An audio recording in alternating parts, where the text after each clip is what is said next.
go'shtli ukolini tomog'imga tiqqanda nafas ololmay yo'talib qoldim. Qaynog'am yuzimga urib yana: "Assalomu alaykum aziz obunachilar. Bugun sizlar uchun yana bir ehtirosga to'la, yurakni larzaga soladigan yangi hikoya tayyorladim. Har biringizga rahmat, qo'llab-quvvatlaganingiz, yozayotgan izohlaringiz va gamxo'rligingiz menga kuch beradi. Kanalimizga yangidan qo'shilganlarga esa xush kelibsiz deyman. Marhamat, qulay joyga o'tirib, bugungi sirli va taqiqlangan muhabbat haqidagi hikoyani birga tinglaymiz. Men bu hikoyani yozishga juda ko'p marta qo'rqib yondashganman. Chunki aytadiganlarim mening eng katta sirim. Bu sirni yuragimda yillar davomida ko'tardim, hatto ba'zan o'zim ham undan qo'rqib ketardim. Lekin hayotda shunday lahzalar bo'ladi, ularni unutib bo'lmaydi. Qanchalik yillar o'tsa ham qaytib kelib yuragingni bir silkitadi. Mening hikoyam ham shunaqa. U begunoh boshlanganday tuyulsa ham, lekin yuragimni butunlay o'zgartirib yuborgan. Men turmushga chiqqanimda 24 yoshda edim. Erim yaxshi, mehribon, lekin juda band edi. Ishidan kech qaytardi, ko'p safarlarga chiqardi. Uning yonida men o'zimni xotirjam sezardim, lekin yuragimda bo'shliq bor edi. U bilan ko'proq do'stday edik, bir-birimizni hurmat qilardik xolos. Lekin men erimning akasiga, qaynogamga qarab yuragimda nimadir tovlanib ketishini o'shanda kutmagan edim. To'y kunimizda qaynogamni ko'rib yuragim bir lahza tit etgandi. U boshqalardan farqli edi, baland bo'yli, salobatli, ovozi past, nigohlari esa qattiq, lekin ichida mehr yashirinadigan odam edi. Odamlar undan hayiqishardi. Chunki u oilamizdagi eng jiddiy, eng kamgap, eng mas'uliyatli inson edi.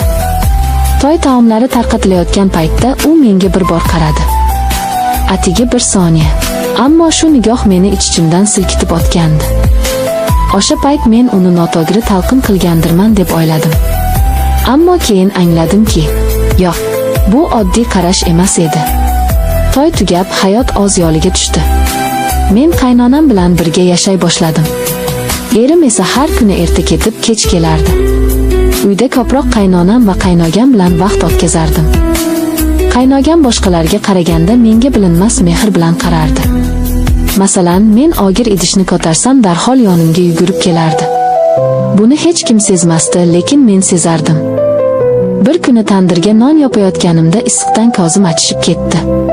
Shu payt u kelib, menga soyabon qilib qo'li bilan quyoshni to'sib turdi. "Qo'lingiz kuyib qolyapti-ku, men qilaman", dedi. Ovozidagi gamxo'rlikni eshitib, yuragimda nimadir erib ketdi. "Yo'q, o'zim qilaman", dedim, lekin qo'llarim ham, yuzim ham qizarib ketdi. U kulimsiradi. Uning kulishida qandaydir yashirin iliqlik bor edi. Ana o'sha kundan boshlab men uni har kuni ko'rib, ichimda tushuntirib bo'lmaydigan sentiment uyg'ona boshladi. Bir necha hafta o'tib qaynonam og'irlab qoldi. Men unga gamxo'rlik qildim, qaynogam esa dorilarni olib kelardi. Kechqurun u bilan hovlida to'qnashib qoldik. Hamma uxlagan edi. U menga qarab, "Bugun charchadingiz, bilaman", dedi. "Yo'q, yaxshi", dedim jilmayib. U menga uzoq qarab qoldi. "Siz bu uyga samimiyat olib kirdingiz", dedi u past ovozda. Men jim qoldim. Gapim chiqmay qoldi. Yuragim tez urardi. "Meni tushunmang. Shunchaki rahmat aytkim keldi", dedi u o'zini to'g'rilab. Lekin o'sha bir lahza, bizning ko'zlarimiz bir-biriga to'qnashgan lahza, men hech qachon unutmayman.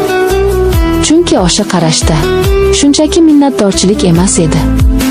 Yashirin ehtiros, yashirin mehr, hatto qo'rquv ham bor edi. O'sha payt men o'zimga tan oldim, men qaynogamni his qilyapman. Bir kuni qaynogam bozordan qaytib kelib menga kichkina quti uzatdi. "Bu sizga", dedi. "Nega?" dedim hayron bo'lib. "Shunchaki, kelin odamga sovg'a qilish odat", dedi u. Ichida juda nozik, nafis kumush bilaguzuk edi. Men bilaguzukni qo'limga taqqanimda, u mening bilagimga teginib ketdi. Shu tegish yuragimga ot bo'lib tushdi. Go'yo butun dunyo jim bo'lib qolganday bo'ldi. U ham titrab ketgandek bo'ldi. Lekin ikkovimiz ham hech narsa demadik. O'sha kundan boshlab biz bir-birimizga ochiq gapirmasdik, lekin har qarash, har so'z, hatto har nafasimiz bir-birimizga bog'lanib qolgandek edi. U menga ko'p qarab turardi. Men ham ko'p yalt etib unga qarab olardim. Lekin har safar ko'zlarimiz to'qnashganda ikkovimiz ham qarashimizni darhol olib qochardik. Chunki ikkalamiz ham bir narsani juda yaxshi bilar edik, bu hislar taqiqlangan. Bu muhabbat aytilmasligi kerak. Hech qayerga bormasligi kerak. U erimning akasi, men esa uning ukasining ayoliman. Lekin yurak bunday o'ylamas ekan. Bir kechasi kuchli yomg'ir yog'di. Erim safarda edi. Qaynonam uxlab qolgan. Ko'p ishlar qilganimdan charchab ayvonda o'tirib yomg'irni tomosha qilayotgandim. Havo salqin, shamol esa yuzimga ohista urardi. Shu payt ortimdan bir ovoz eshitildi. Sovqotmang. Bu qaynogam edi. U mening yelkamga ko'rpa tashlab qo'ydi. Rahmat, dedim. U yonimga o'tirdi. Bir muddat jim o'tirib qoldik. Yomg'ir tomchilari tun sukunatini buzib, alohida bir sokinlik yaratardi.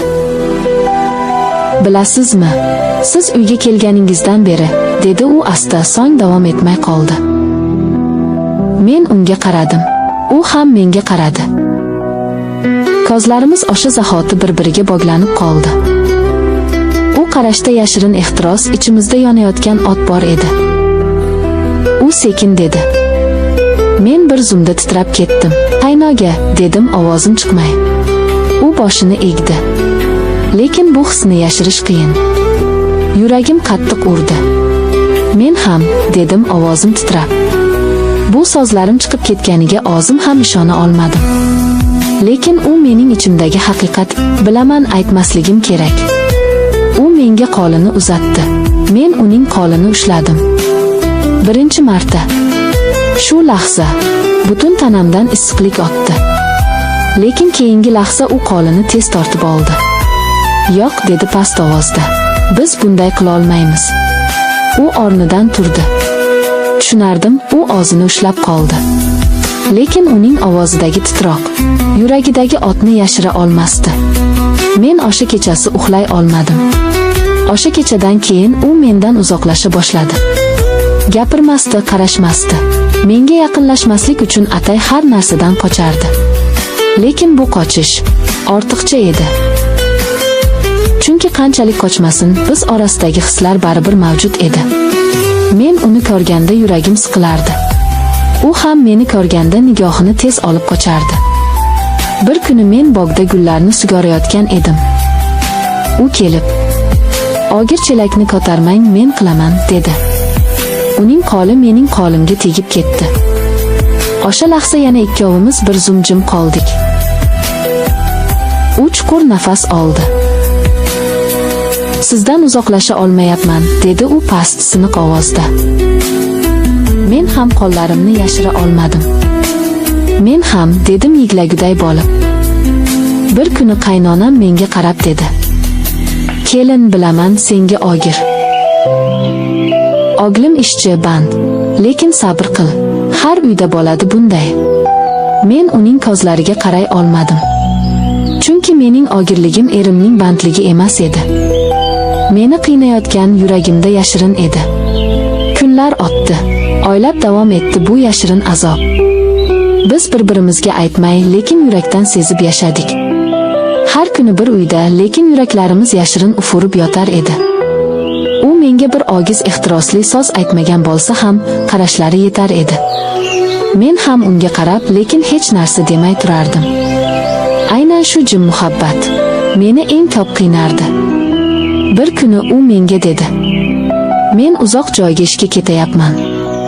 Bir oygacha yo'qman." Bu xabar yuragimni portlatib yuborgudek bo'ldi. "Qachon?" dedim ovozim titrab. "Ertaga." Men hech narsa deya olmadim. U ketdi. Men uni kuzatmadim ham. Chidamadim. Ammo kechasi terasda o'tirganimda qadam tovushini eshitdim. Qaradim, u edi. Keta turib, oxiri meni yana bir bor ko'rgani qaytib kelibdi. U menga yaqinlashdi. "Men sizni bir oy ko'rmayman", dedi u siniq ovozda. Shuncha vaqt qanday chidayman bilmayman. Men ham ko'z yoshimni tiya olmadim. Lekin u yonimga kelib qo'limni ushladi. Bu bizning birinchi va oxirgi yaqin lahzamiz edi. U qo'limni mahkam ushlab dedi. Bu hisni hech kim bilmasin. Bu bizning sirimiz bo'lsin. Sizni hurmat qilaman, ammo shu yuragimni to'xtata olmayapman. Men ham dedim. Men ham sizni unutolmayman. Biz shu holatda bir necha soniya jim turdik. Oramizda faqat shamol va yuraklarimizning duk-duk ovozi eshitilardi. Keyin u qo'limni qo'yib yubordi. Endi men ketishim kerak. U ketdi. Men ortidan qarab qoldim. Yomg'ir yog'ayotgandek ko'rinardi, lekin bu yomg'ir emas, mening ko'z yoshlarim edi. U bir oyga ketdi. Keyin qaytdi. Lekin biz endi hech qachon o'sha mavzuga qaytmadik. Hech narsa demadik. Yillar o'tdi. Men ham, u ham bu tuyg'uni ichimizda ko'mdik. Lekin ba'zan tasodifan ko'zlarimiz to'qnashganda, o'sha ot yana bir lahza porlab ketardi. Lekin biz uni darhol o'chirar edik. Chunki hayot bizdan boshqacha yo'lni talab qildi. Lekin bilaman, u ham unutgani yo'q. Men ham.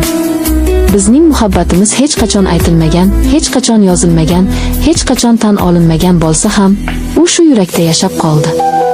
Yashirilgan, lekin eng samimiy muhabbat bo'lib.